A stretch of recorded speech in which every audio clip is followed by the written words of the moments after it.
의지하는 자는 시온산이 흔들리지 아니하고 영원히 있음 같도다. 산들이 예루살렘을 두른과 같이 여호와께서 그의 백성을 지금부터 영원까지 두르시리로다. 아멘. 같이 자리를 하셔서 찬송가 35장 찬송가 35장 함께 찬송하시겠습니다.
사도신경으로 신앙 고백하시겠습니다.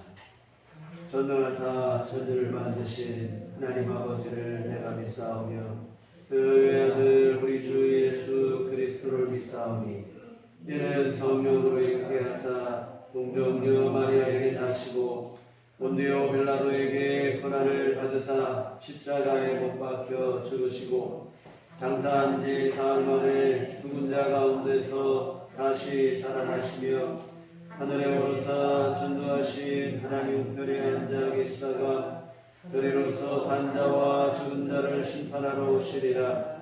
성령을 믿사오며 거룩한 공회와 성도가 서로 교통하는 것과 죄를 사하여 주시는 것과 몸이 다시 사는 것과 영원히 사는 것을 믿사옵나이다.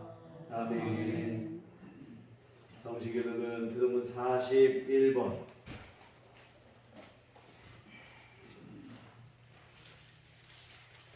교독문 41번 시편 97편 말씀을 함께 교독하시겠습니다.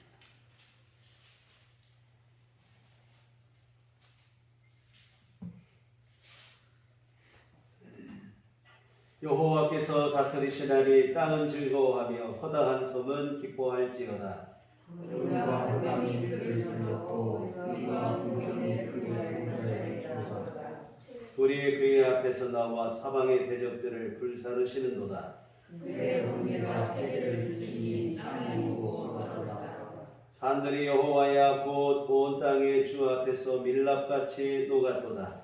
하늘의 교회를 선포하니 모든 백성이 그의 영광을 보았도다. 조각한 신상을 섬기며 허무한 것으로 자랑하는 자는 다 수치를 당할 것이다. 너희 신들아 여호와께 경배할지어다. 여호와여 시온의 죄의 시간을 듣고 기뻐하며 유다의 딸들이 즐거워하였나이다. 여호와여 주는 온 땅 위에 지존하시고 모든 신들보다 위에 계시니이다.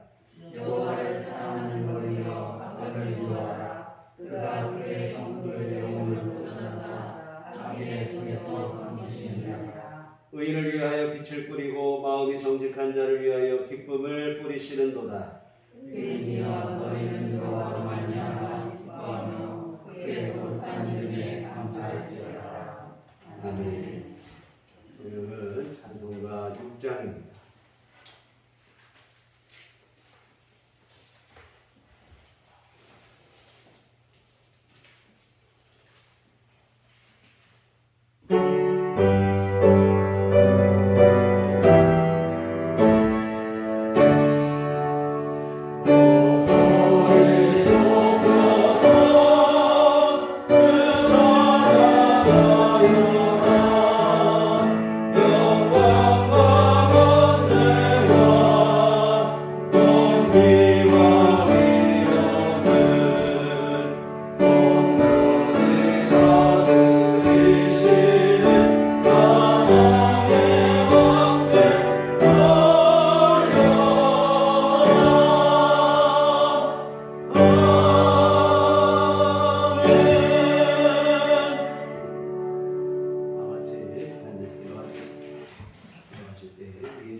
감사하신 하나님 아버지, 저희들에게 아름다운 계절과 풍요로운 수확의 기쁨을 허락하신 가운데 지난 한 주간도 소중한 가족들과 추석 명절을 잘 보내게 하시고 오늘도 저희들을 죄악에 물든 황해에 버려주지 않으시고 축복받고 영을 받는 구원의 잔으로 삼게 하시려고 이 예배에 불러주시니 참으로 감사합니다. 또한 매주 하나님께 예배할 수 있는 건강한 육신과 하나님을 사모하는 심령을 주시니 감사합니다. 우리 익어가는 가을 들녘과 아름다운 새해를 준비하는 가을 하나를 바라보며 우리가 이 속에서 하나님의 무궁한 섭리를 되새기게 하시고 하나님의 전능하심을 깨닫게 하셔서 우리 인간의 교만함을 버리고 늘 겸손한 자세로 하나님을 경외하는 가운데 세상을 살아가게 인도하여 주시옵소서. 평범한 일상 속에서도 하루하루 주님의 은혜와 사랑을 늘 알게 하시고 깨닫게 하시며 감사하게 하여 주시옵소서. 매일 반복적으로 무감동하게 맞이하는 하루하루가 되지 않게 하시고 늘 주님 안에서 우리의 사고와 행동이 이루어짐으로 말미암아 우리의 하루가 비범하고 경이롭게 하여 주시옵소서. 평범한 우리의 연약한 믿음에 믿음을 더하여 주셔서 주님이 기뻐하시는 영적인 열매를 알차게 맺을 수 있는 우리의 삶이 될 수 있도록 하나님께서 인도하여 주시옵소서. 사랑의 주님, 오랜 세월 그칠 줄 모르는 전염병으로 인하여 신앙적으로 경제적으로 많은 것을 잃고 빼앗기면서 살아가고 있습니다. 이렇게 어려울 때일수록 우리가 더욱 하나님을 붙잡게 하옵시고 주님만 바라보고 기도로 간구할 수 있는 믿음을 강하게 내려 주시옵소서.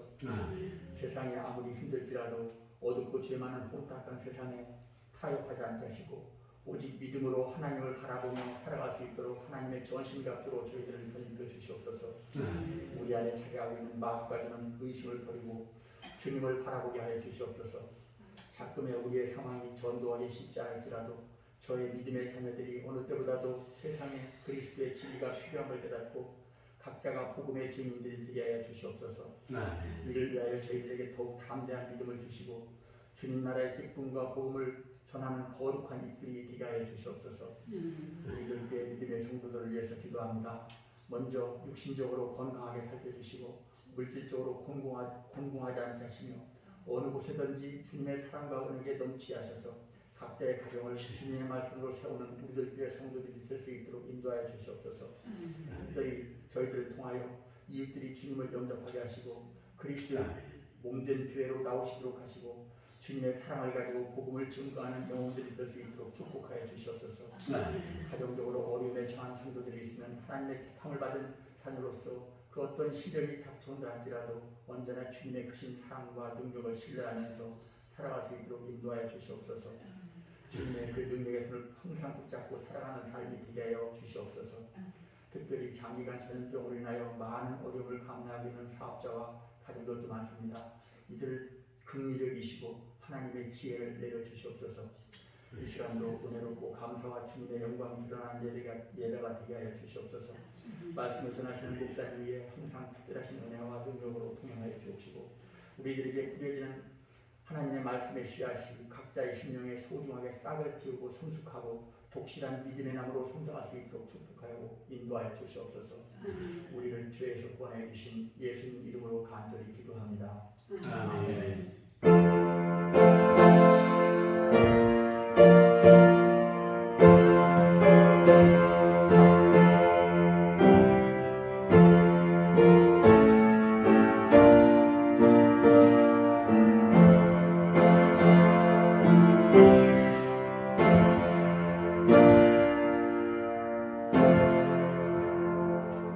주님 가르치신 기도하시겠습니다.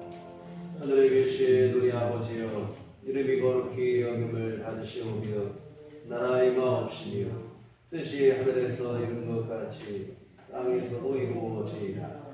오늘날 우리에게 일용할 양식을 주옵시고 우리가 우리에게 죄 지은 자를 사하여 준 것 같이 우리의 죄를 사하여 주옵시고 우리를 시험에 들게 하지 마옵시고 다만 악에서 구하옵소서. 내게 나라와 권세와 영광이 아버지께 영원히 있사옵나이다. 아멘. 이 시간 우리에게 주신 하나님 말씀은 구약성경 출애굽기 19장 1절에서 6절까지 말씀 보시도록 하겠습니다. 출애굽기 19장 1절로 6절, 제가 가지고 있는 성경은 구약성경 111쪽에 기록되어 있습니다.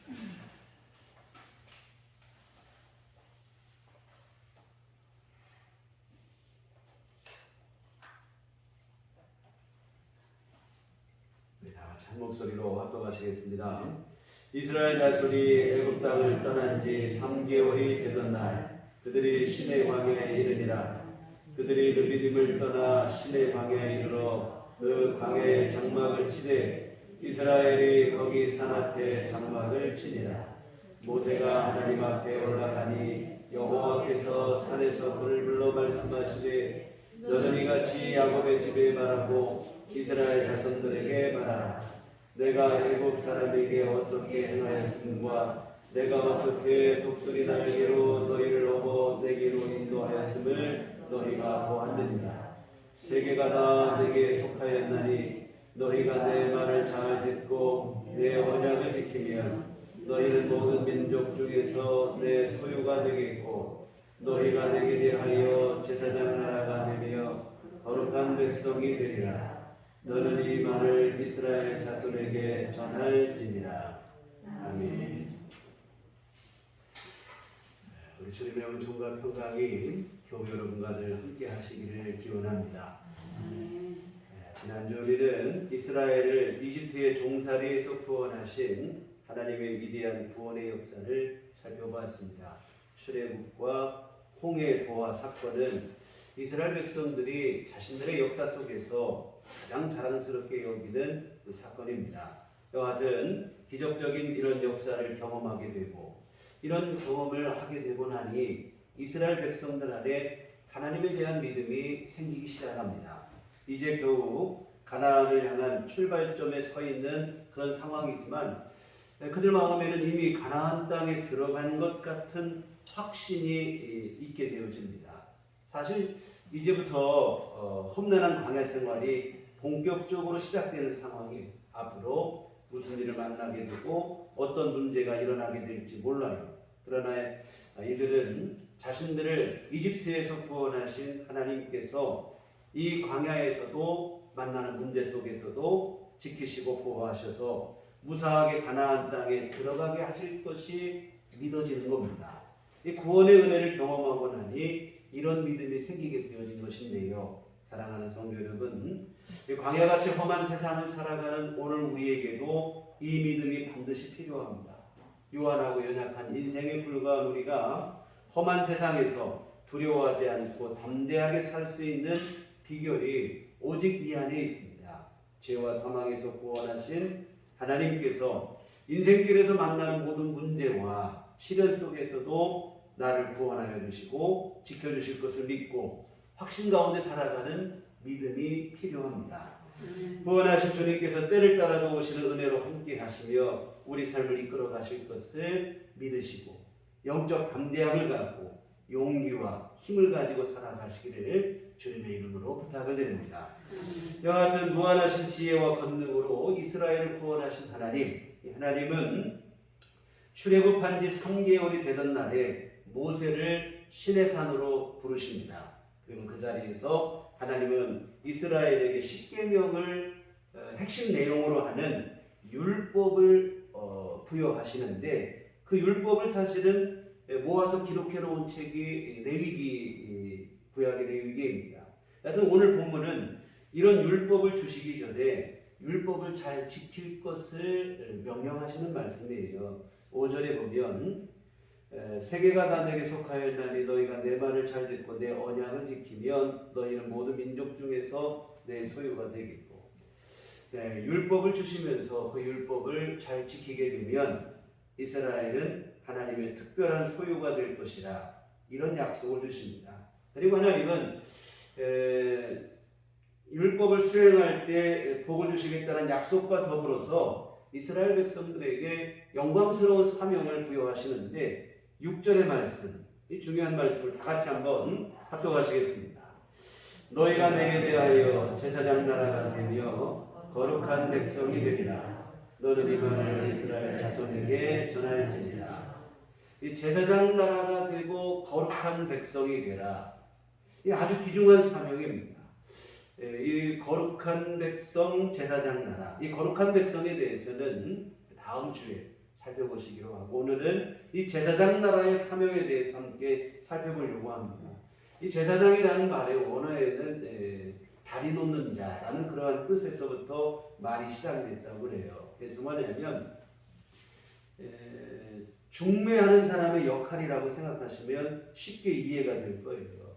하나님과 사람 사이에 중간 역할을 해서 다리를 놓고 서로 연결하고, 이게 바로 제사장 역할이 되어지는데, 쉽게 말하면 이 말은 선교적 사명입니다. 세상을 하나님께로 나오도록 하나님 앞에 인도하는 전도, 선교 이런 사명에 대한 것이 제사장 나라, 이렇게 이해를 하시면 쉬울 것 같아요. 그런데 여러분, 안타까운 사실은 뭐냐면 이스라엘이 하나님으로부터 출애굽한 이후에 이 참 막중한 사명을 받았는데 이 사명을 잘 감당하지를 못했다고 하는 사실입니다. 제사장 나라가 돼서 모든 세상 열방을, 민족을 하나님께로 인도해야 되는데 그 사명을 잃어버렸어요. 잃어버린 정도가 아니라 사명을 오도하고 말았습니다. 뭐냐면 전도의 사명을 감당하라고 불렀는데 엉뚱하게도 자기들만 선택받았다, 우리만 부름받았다고 하는 어이없는 착각에 빠졌는데요. 바로 뭐냐면 이스라엘 백성들이 지금까지도 자랑으로 여기고 있는 선민의식이라고 하는 게 바로 그것입니다. 이거 사실은 자랑할 것도 아니고 영광도 아니고 지독한 착각에 불과할 따름인데요. 물론 그들이 하나님으로부터 먼저 선택받았고 부름받은 것은 분명한 사실인데, 그러나 이처럼 그들이 먼저 하나님의 선택을 받은 것은 그들이 생각하는 것처럼 자신들만 구원하시려고 먼저 부르신 게 아니라 지금까지 말씀드린 것처럼 제사장 나라의 사명을 감당해서 세상과 하나님 사이에 중재자의 역할을 하고 선교적 사명을 감당을 하라고 먼저 부르신 겁니다. 그런데 이스라엘 백성들은 선택받았다, 하나님께 부름받았다고 하는 사실에만 너무 집중한 나머지 왜 내가 먼저 부름받고 왜 우리를 먼저 선택하셨는지, 무엇을 하라고 선택하셨는지를 잊어버리고 말았어요. 그래서 결국은 하나님께로 인도해야 될 열방과 민족, 그들을 하나님께로 인도해야 되는데 오히려 이방인이라 치부를 하는 거예요. 하나님의 백성에 너희는 아무 상관없는 이방인이다. 그리고 그들을 저주하고 멸시하고 이런 치명적 실수를 범하고 맙니다. 마치 강도를 잡으라고 준 총으로 경찰이 강도질을 하는 것과 똑같은 최악의 상황이 벌어지고 마는 거예요. 하나님께서 실망할 수밖에 없죠. 정말 사명을 잊어버린 정도가 아니라 사명을 엉뚱한 방향으로 착각을 하고 오해를 했으니 실망도 이런 실망이 없습니다. 사실 여러분, 제사장 나라로서의 사명은 하나님께서 오늘 본문에서 처음 말씀하신 게 아닙니다. 훨씬 더 이전에 하나님께서 아브라함을 부르실 때부터 사실은 이 사명을 말씀을 하신 거예요. 아브라함과 그 후손을 통해서 이 땅의 모든 나라와 민족이 구원받는 복을 누리게 될 것을 하나님이 계획을 하시고, 그래서 이스라엘의 조상이 되는 아브라함을 그때 선택을 하시고, 오늘 본문은 그날의 약속을 어찌 보면 다시 한번 확인하는 성격입니다. 이와 같은 하나님은 아브라함을 부르실 때부터 시작해서 선교적 사명을 감당할 그러한 민족이 될 것을 기대하시면서 이스라엘을 돌보시고 그들을 인도하시고, 이 출애굽과 홍해를 건너는 사건도 이런 하나님의 돌보심의 일환 중에 하나라 이 말입니다. 그런데 이런 모든 그간의 수고가 결국에는 수포로 돌아가고 말았다 이 말입니다. 물고 분비됐어요. 이렇게 허탄할 수가 없죠. 사명을 잃어버린 정도가 아니라 오히려 이제는 하나님의 계획을 방해하는 사람들이 되고 말았다 이 말입니다. 구원해야 될 이들, 어찌 보면 전도 대상자들인데 그들을 오히려 저주하고 멸시를 퍼붓고, 이스라엘은 지금도 자기들 외에는 모든 이방인은 지옥의 땔감에 불과하다, 이러한 저주를 멸시를 퍼붓고 있는데요. 이 사명을 오해하다 보니까 결국에는 하나님의 계획을 방해하는 사람입니다. 입으로는 하나님 앞에 충성을 하는데 실제 행하는 일은 하나님의 일을 방해하는 자가 됐다 이 말입니다. 결국 실망하신 하나님은 이스라엘에게 부여했던 이 제사장 나라의 사명을 다른 이들에게 넘겨주게 돼요. 바로 누구냐면 오순절 성령 강림과 함께 시작된 교회에 이 사명을 대신 허락하신다 이 말입니다. 베드로전서 2장 9절에 보면 그러나 너희는 택하신 족속이요 왕같은 제사장들이요 거룩한 나라요 그의 소유가 된 백성이니 이는 너희를 어두운 데서 불러내어 그의 기이한 빛에 들어가게 하신 이의 아름다운 덕을 선포하게 하려 하시니라. 이스라엘 백성이 택하신 족속이고 제사장 나라가 아니라 이제부터는 예수를 구주로 섬기고 예수를 구주로 영접한 교회, 그리고 성도들이 택한 족속이고 제사장 나라가 될 것이고 하나님의 복음을 전파하는 그 일을 감당하게 될 것이라, 이런 말씀입니다. 이제 그래서 제사장 나라의 사명은 이스라엘이 아니라 교회에 넘어오게 됐어요. 교회를 통해 하나님은 세상을 구원하시고 하나님 나라를 이 땅에 세우시고 확장하실 것을 계획하시고, 그런데 이 계획이 처음에는 참 순조롭게 잘 진행이 됐습니다. 우리가 여러분 사도행전을 함께 보셨었는데요. 사도행전을 보시면 초대교회는 정말 얼마나 어려운 여건과 상황 속에 있지만 그 가운데서도 주님께 받은 사명을 충성으로 잘 감당을 했습니다. 핍박과 박해 앞에서도 물러서지 않아요. 핍박과 박해로 고향을 넘기고 다 뿔뿔이 흩어지는 상황이 됐음에도 불구하고 원망하고 낙심한 게 아니라 흩어진 그 자리에서 예배를 드리고 복음을 전파하고 이런 일을 감당을 했다 이 말입니다. 이 사탄은 핍박을 가하고 박해를 가하면 교회가 무너질 줄 알고 핍박과 박해를 가했는데 오히려 반대의 일이 일어나는 거예요. 핍박과 박해가 오히려 교회 성장을 이루는 기폭제가 되는 거라 이 말입니다. 핍박할수록 오히려 더욱 성장하는 기이한 현상이 일어나요. 여러분, 어떻게 이런 일이 가능한가? 초대교회가 주님으로부터 받은 제사장 나라로서의 사명을 충성함으로 잘 감당했기 때문에 가능한 일인 줄 믿습니다. 이와 같이 초대교회 성도들은 열정적으로 그 사명을 감당을 했어요. 이런 사명을 감당하다 보니까 교회를 핍박하던 로마 제국의 황제의 어머니까지도 예수를 믿게 돼요. 그리고는 급기야 기원후 1113년 로마의 콘스탄틴 황제가 기독교를 사교, 잘못된 종교라고 해서 핍박했었는데 로마 안에서 공인된 종교로 정식 인정을 합니다.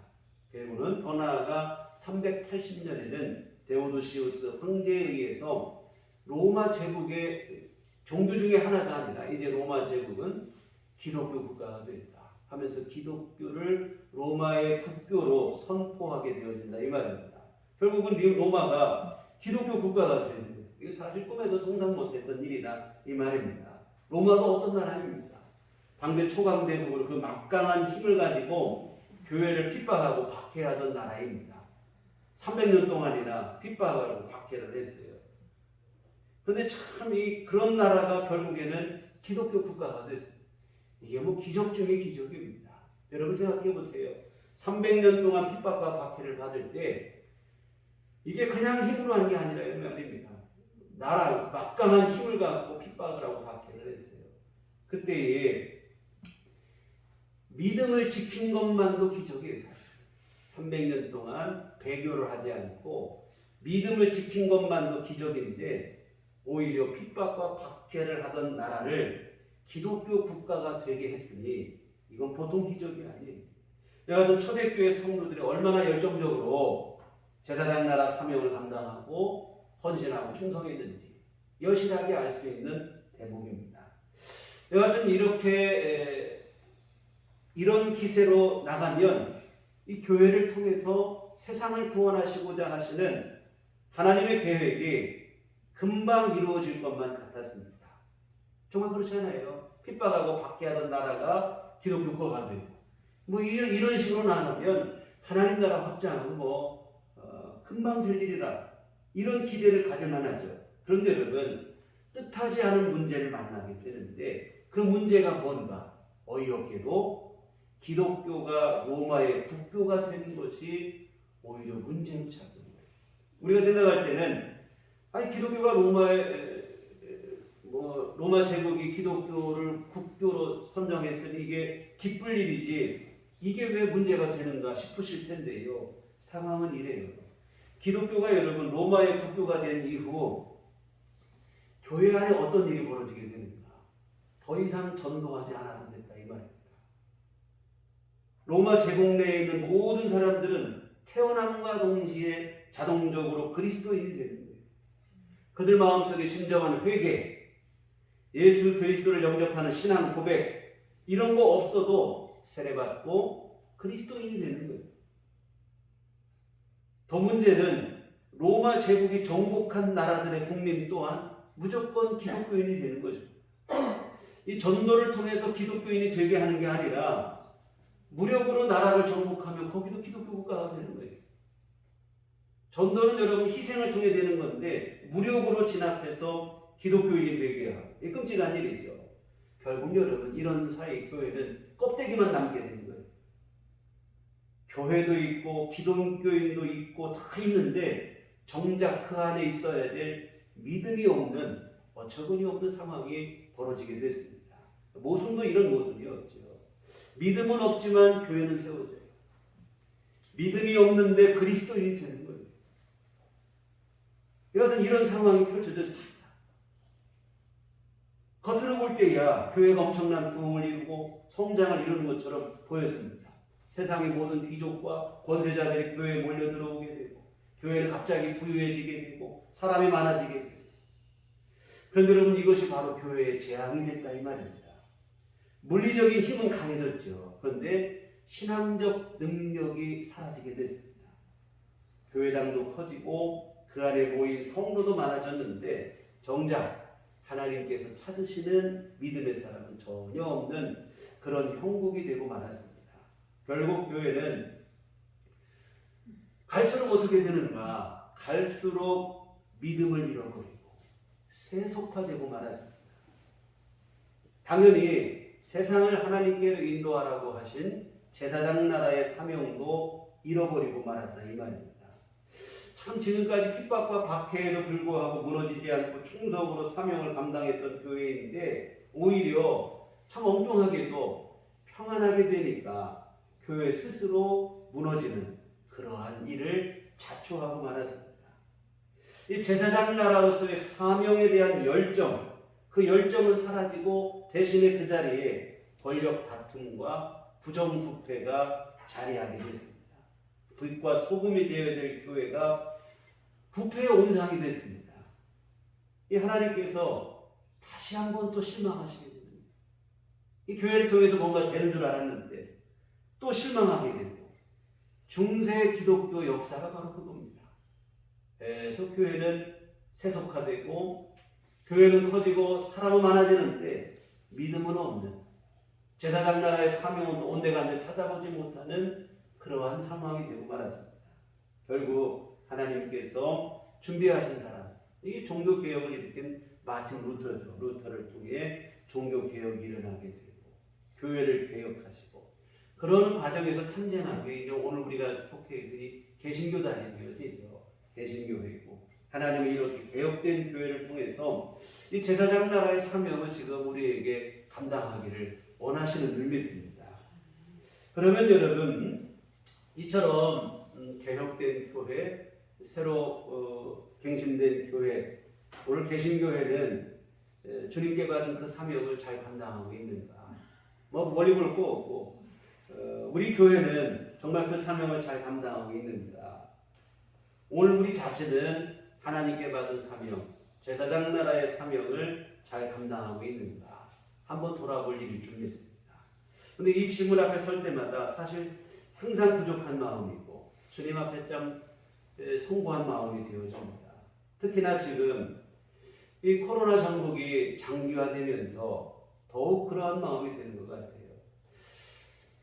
주님께 사명을 받았다는 사실 자체마저도 잊어버리고 지내는 것은 아닌지 모르겠습니다. 사실 요즘 새벽 기도할 때 이제 기도하는 중에 주님께서 그런 마음을 주셨다고 생각이 들어요. 기도하는데 전도의 문을 열어주시라 이런 기도를 자꾸 하게 하시는데 잊고 있었던 전도의 사명을 다시 깨워주시는 것 같아요. 그래서 여하튼 여러분 오늘 우리 안에 전도의 사명 먼저 우리 안에서 회복이 되어져야 될 것이고 이 사명을 향한 열심을 회복하셔야 될 줄 믿습니다. 사실 코로나가 처음 시작됐을 때 이 전도를 쉴 수밖에 없었다고 생각을 했어요. 왜 그러냐면 전도하고 뭐 하는 이런 일들이 방역에 반대가 되는 방해가 되는 모습으로 얼마든지 비춰질 수 있었던 상황이기 때문에 그래요.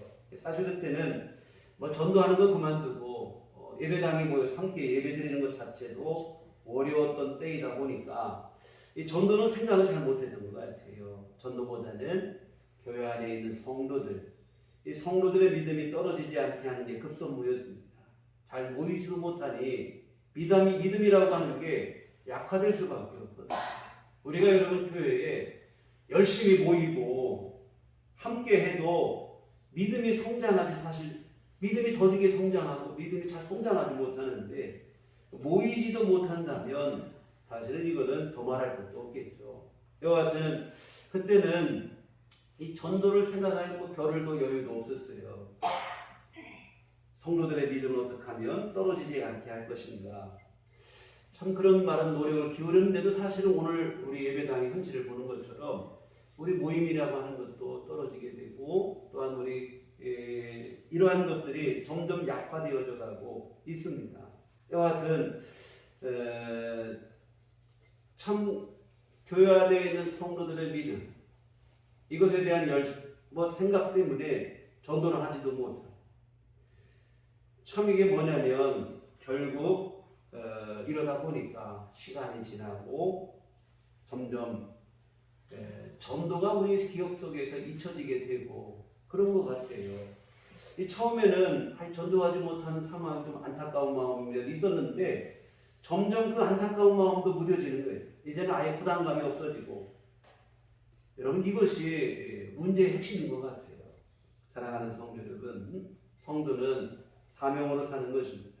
사명을 잃어버리면 사명만 잃어버리는 게 아니고 믿음도 잃어버리게 되어질 것이고, 또 문제는 사명을 잃어버리게 되면 하나님 앞에서 우리의 존재 가치와 의미를 상실하게 되어진다고 하는 사실입니다. 가치를 상실하게 되고 결국 이 쓸모없는 존재가 되는 것인데요. 사명을 감당할 때 교회가 교회가 되고 성도가 성도가 되는 거예요. 또한 사명을 감당할 때 먼저는 사실은 내 믿음이 지켜지는 일인 줄 믿습니다. 물론 코로나의 지금 상황이 전도의 걸림돌로 작용하는 것은 분명한 사실입니다. 정말 어떤 때는 그냥 무턱대고 막 전도하는 것이 마이너스로 작용할 때도 분명히 있어요. 다만 오늘 이 시간 여러분께 드리고 싶은 말씀은 코로나가 핑계가 되지는 않았으면 하는 바람입니다. 예배나 전도에 있어서 코로나를 핑계로 삼지 않았으면 좋겠습니다. 코로나 때문에 예배 못 드리고 코로나 때문에 전도 못하고 이 좋은 핑계거리 생겼다고 생각하는 그 나태함이 있어서는 안 된다 이 말입니다. 여러분 코로나 때문에 예배를 못 드리는 상황이 있을 수도 있죠. 그런데 여러분 그때 안타까운 마음이 돼야 되지. 잘 됐다 이런 생각이면 곤란하다 이 말입니다. 코로나 때문에 마음 놓고 전도하지 못하는 것 또한 같은 마음이어야 돼요. 애타고 안타까운 마음이어야지. 적당하고 좋은 핑계거리 생겼다고 이렇게 생각하면 사실은 스스로에게 불행한 일이에요. 우리 믿음을 점검해 보아야 될 일이다 이 말이죠. 이와 같은 코로나 상황이 전도의 걸림돌로 작용하는 것은 분명한 사실이겠으나 그러나 우리가 이것을 핑계나 변명을 위한 부실로만 삼지 말고 이런 상황임에도 불구하고 할 수 있는 최선을 다하여 전도의 사명을 감당할 수 있었으면 좋겠습니다. 사실 여러분 전도라고 하는 것이 그 역사를 볼 때에 지금까지 될 만해서 된 적은 한 번도 없어요. 항상 문제도 많고 반대도 많고 이런 어려움이 많았습니다. 이 전도 현장은 영적 전쟁의 최전선이라 해요. 필연적으로 사탄의 방해가 있고 반대가 있을 수밖에 없습니다. 그럼에도 불구하고 물러서지 않고 포기하지 않았기 때문에 전도가 되고 하나님의 나라가 확장이 되고 믿음의 역사를 이어왔던 것이지 될 만해서 된 적은 한 번도 없어요. 그냥 그럴 만해서 해서 된 적은 없습니다. 상황은 항상 어려웠지만 주님께서 함께 하실 것을 믿고 헌신했기 때문에 이렇게 되어진 일인 줄 믿습니다. 사랑하는 성도 여러분, 그러므로 우리가 할 일은 뭐냐면 질의 겁을 먹고 포기하지 않는 일인 줄 믿습니다. 아니라고 나태한 마음으로 코로나라고 하는 핑계 뒤에 숨지도 않았으면 좋겠습니다. 우리가 할 수 있는 최선을 다하시기를 부탁을 드립니다. 내가 지금 당장 할 수 있는 일부터 우리가 시작을 했으면 좋겠다는 생각입니다. 내 가족부터 내 주변부터 돌아보시고 아직 우리 가족 중에도 우리의 주변의 이웃과 지인과 친지 중에도 안 믿는 사람들이 있어요. 우리가 그들을 위해서 기도하고 하는 일부터 시작하시기를 부탁을 드립니다. 전도를 못하니까 코로나 상황이 안 되니까 기도도 그냥 멈춰버리고 이래서는 안 된다 이 말입니다. 정말 여러분 그 영혼들을 위해서 기도하시고 정말 구원을 위해서 끊임없이 주 앞에 기도하시고 그리고 시간을 내서 여러분이 찾아가시고 만나시고 사랑으로 섬기시고 기회가 주어졌을 때는 주님을 전파하시고 여러분들 드리는 말씀이지만 전도를 복음 전하기 어렵거든 여러분이 그냥 교회에 초청하시는 것만도 전도가 되는 거예요. 우리가 복음의 내용을 다 설명을 해드리고 그러려고 하면 겁나서 못하는 거예요. 알기는 알고 믿기는 믿는데 말하기는 또 어려운 거거든요. 그러다 보니까 전도 어렵게 생각을 하는데 교회로 초청만 하셔도 예수 믿을 것을 권하기만 하셔도 참 예수 믿으니까 너무 좋다. 지금 힘들고 어려울 때 나는 하나님 앞에 기도하니까 난 평안하고 하나님의 도움을 누리고 함께 기도하자. 이런 식으로 우리가 여러분 쉬운 말로 우리가 하는 거예요. 전도를 너무 어렵게 생각하다 보니까 전도가 어렵게 되는 거예요. 사실 여러분 우리가 복음을 잘 알고 아무리 잘 설명해도 사실 잘 못 알아들어요. 여러분 교회 들어와서 말씀을 듣다 보면 믿음이 생기는 것이지 내 한 번 전도, 내 한 번 복음을 전하는 것으로 예수 믿고 영접하게 하고 사실 이게 쉬운 일이 아니에요. 저는 여러분 이게 뭐 전도단체나 선교단체에서 하는 그 전도법 어떻게 해서 내가 영접을 시켰다, 몇 명 영접시켰다는 얘기가 사실 여러분 이게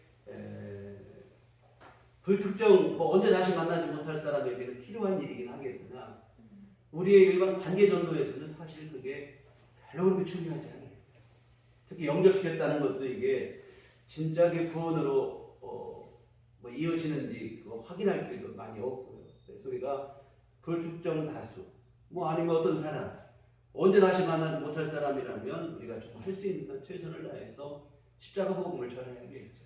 그러나 우리 이웃 늘 자주 보고 만나는 사람들에게 우리가 전도할 때는 뭐 복음을 다 설명 안 하셔도 돼요. 하기도 어렵고 해도 잘 못 알아듣고 그럴 수도 있어요. 그래서 여러분 교회로 초청만 하셔도 이게 전도가 되어지는 줄로 믿습니다. 그래서 여러분 주부 한 장만 전달해 주셔도 이게 전도가 되어지는 줄 믿습니다. 그래서 쉬운 것부터 여러분이 시작하시기를 부탁을 드립니다. 그래서 여러분 주변에 어떤 사람, 내가 잘 아는 사람, 내가 아는 이들 중에 함께 신앙생활하고 싶고 함께 교회에서 내가 예수 믿고 믿음으로 살고 싶고 그런 사람이 얼마나 많습니까? 그들에게 여러분이 진심을 다해서 다가가시고 전도하시기를 부탁을 드립니다. 전도하라고 하면 너무 어렵게 생각하지 마세요. 우리 교회에 초청하세요. 교회 함께 가보자. 교회 가서 함께 예배드리자. 이런 가벼운 것부터 간단한 것부터 시작을 했으면 좋겠고요. 근데 교회에서도 10월부터는 노방전도를 시작하려고 합니다. 지난번에 시작하려다가 갑자기 4차 유행이 와서 시작을 못했었는데 이제는 그런 상황과 상관없이 우리가 뭐 방역에 뭐 방해가 되지 않는 선에서 하는 것이니까 그런 전도 하려고 하는데 방문전도 거의 불가능하죠. 지금 예전같이 뭐 방문에 찾아가서 모르는 사람들이 이거 할 수가 없어요. 그냥 우리 교회 준비된 전도 물품을 가지고 함께 나누는 일부터 시작하려고 합니다. 그래서 마스크 같은 경우는 뭐 전도도 되기도 할 수도 있고 교회를 알릴 수도 있고 또한 이 방역에도 도움이 되니까 일거양득의 효과가 있습니다. 그래서 이것은 뭐 우리가 전도할 때 마스크를 함께 나누고 이렇게 한다면 이런 교회를 보고 뭐 극성 맞다 이렇게 보지는 않을 것 같아요. 오히려 전도에 방역에 도움이 되는 일입니다.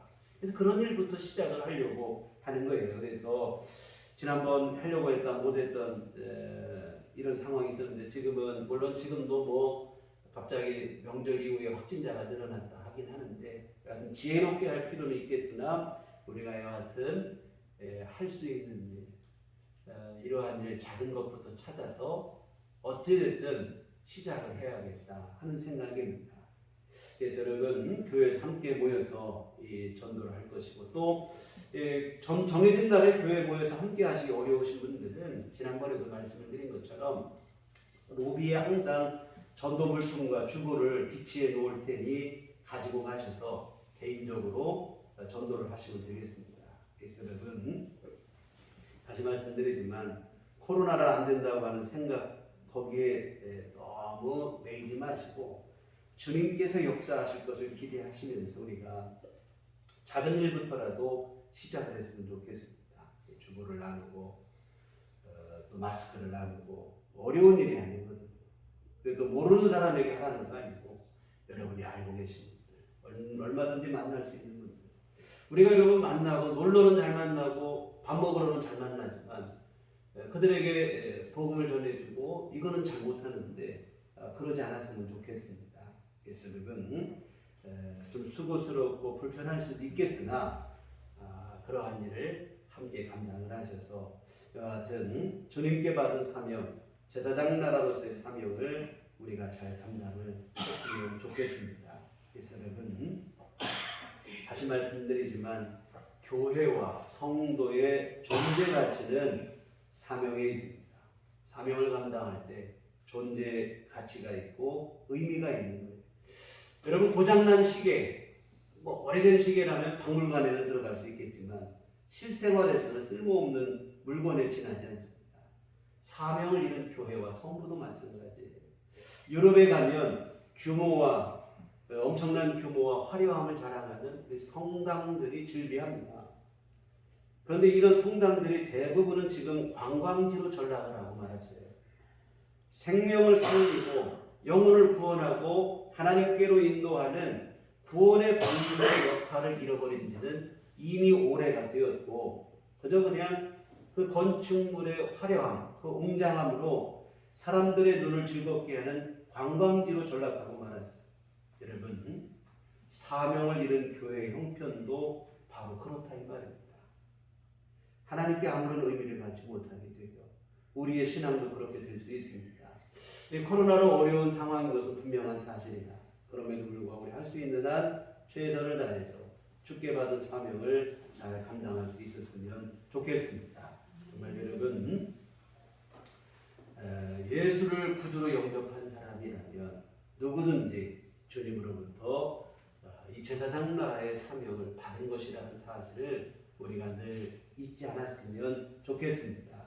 그래서 이 귀한 사명을 내가 주님께 받았음을 항상 기억하시고 명심하시고, 그리고 이 사명을 내가 감당하겠다는 그 각오와 다짐을 우리 안에 새롭게 했으면 좋겠습니다.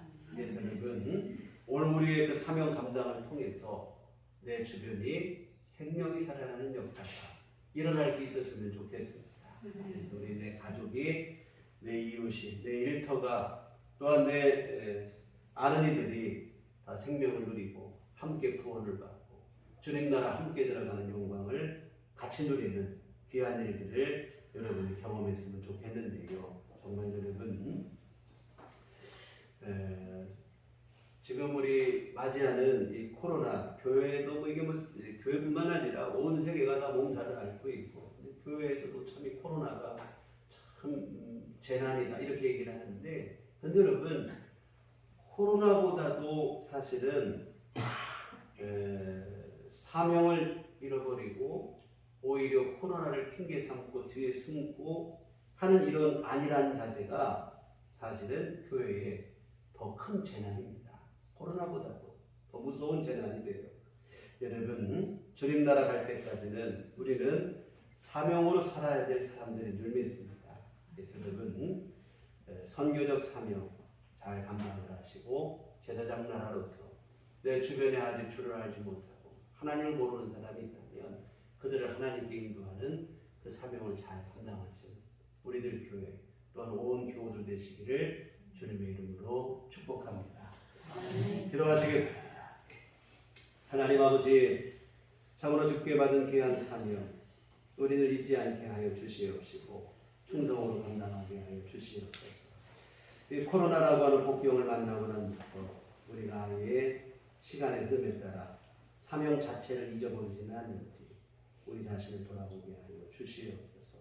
하나님 아버지, 안타까운 마음이 되어야 되는데 코로나를 핑계 삼아 안일한 마음 속에 우리가 나태하게 지내고 있지는 않은지 돌아보게 하시며, 하나님 아버지께 받은 귀한 사명 할 수 있는 한 최선을 다해서 감당할 수 있도록 도와주시옵소서. 우리의 이 시작을 주께서 축복하여 주시옵시고 은혜를 베풀어 주시어서 정말 이 작은 헌신과 충성일지라도 이 일을 통하여 하나님의 나라가 확장되게 하시고 잃어버린 영혼이 주께 돌아오는 귀한 일들이 일어날 수 있도록 주께서 도와주시옵소서. 예수님 이름으로 기도했습니다. 아멘. 찬송가 505장, 찬송가 505장 찬송하시겠습니다.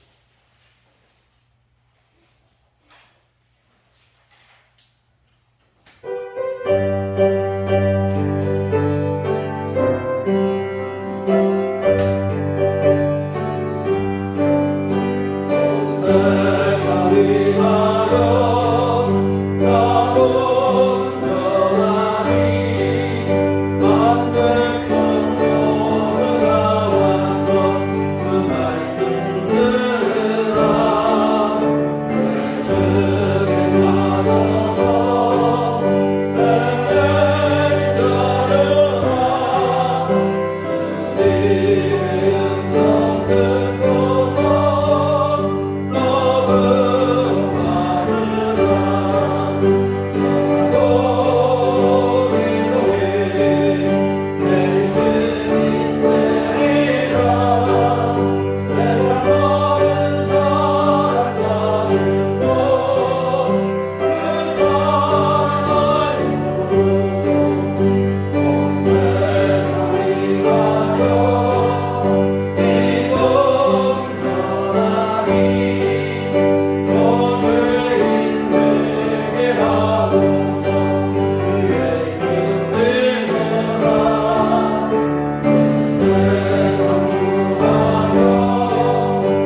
기도하시겠습니다.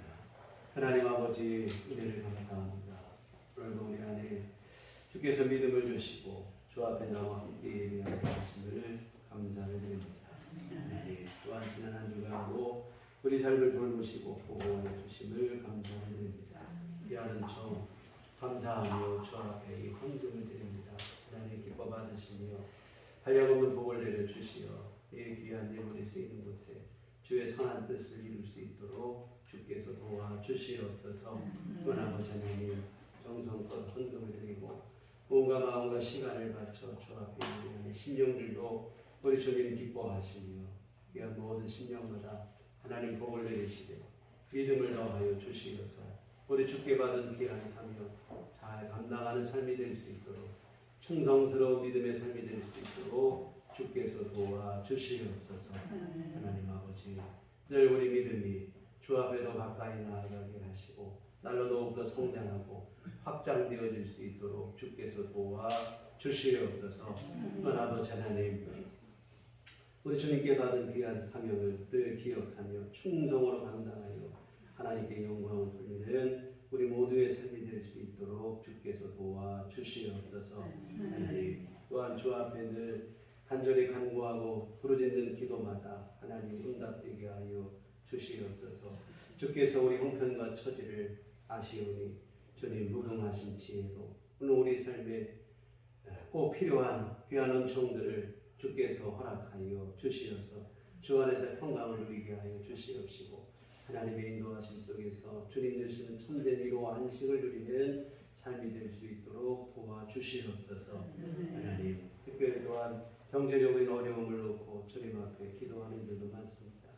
우리 하나님께서 복을 내려 주시어서 귀한 삶들이 어렵지 않게 하여 주시옵시고 우리 모든 교우들 가정마다 가정 경제가 기울지 않도록 주님께서 은총을 베풀어 주시옵소서. 또한 아버지 하나님 건강의 문제를 갖고 주님 앞에 기도하는 일도 많습니다. 우리 하나님 긍휼을 베풀어 주시옵시고 권능의 손길로 친히 안수하여 주시어서 아버지 하나님 건강이 회복되게 하시고 질병이 떠나가게 하시고 매일 허락하시는 새 힘으로 우리 삶을 잘 감당해 나갈 수 있도록 주께서 도와주시옵소서.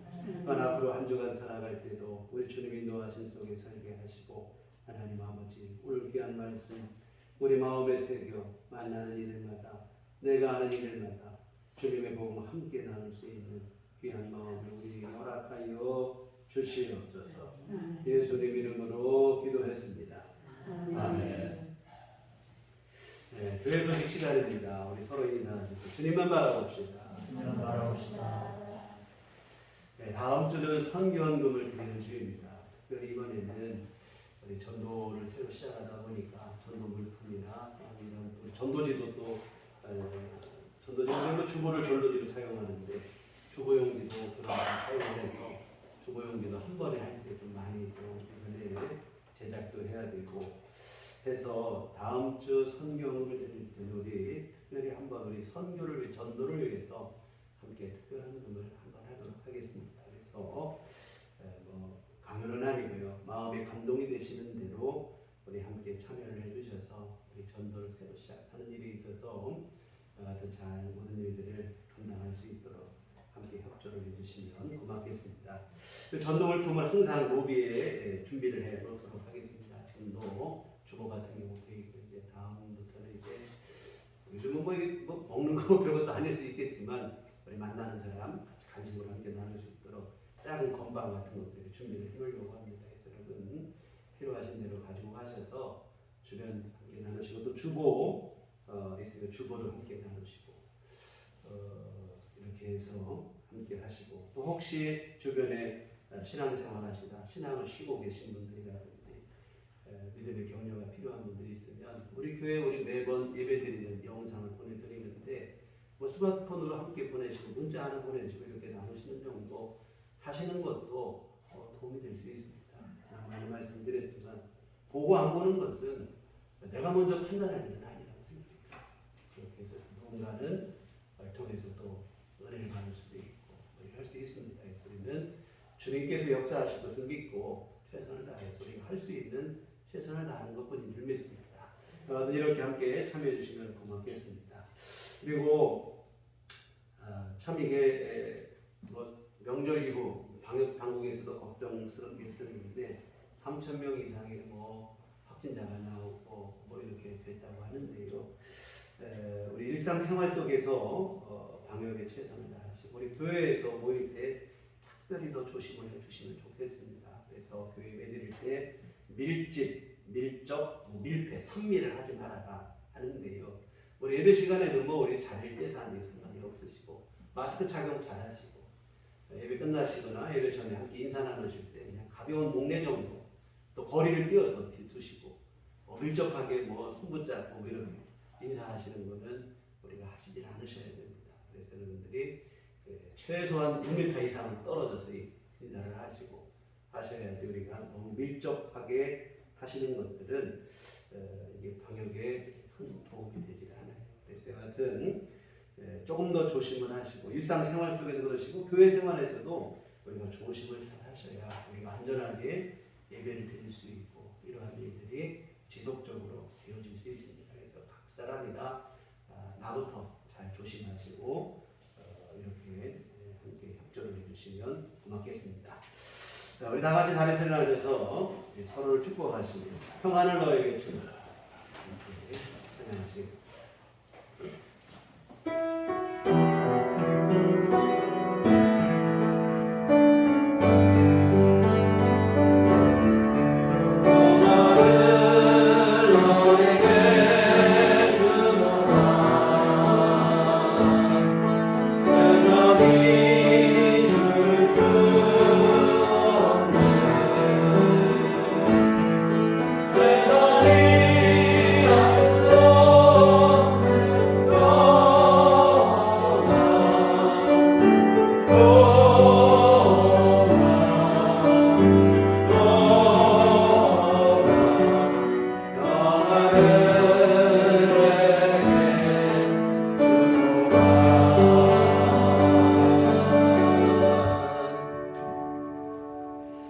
오직 성령이 너희에게 임하시면 너희가 권능을 받고 예루살렘과 온 유대와 사마리아와 땅끝까지 이르러 내 증인이 되리라. 우리가 주의 증인이 되리라. 이제는 우리 주 예수 그리스도의 구속의 은혜와 하나님 아버지의 극진하신 사랑하심과 성령님의 이루교통 역사 감화감동 충만하심이 주께 받은 사명 충성으로 감당하기를 소원하고 다짐하는 주의 모든 자녀들의 심령 위에 지금부터 영원토록 함께 계시기를 간절히 축원하옵나이다. 아멘. 아멘.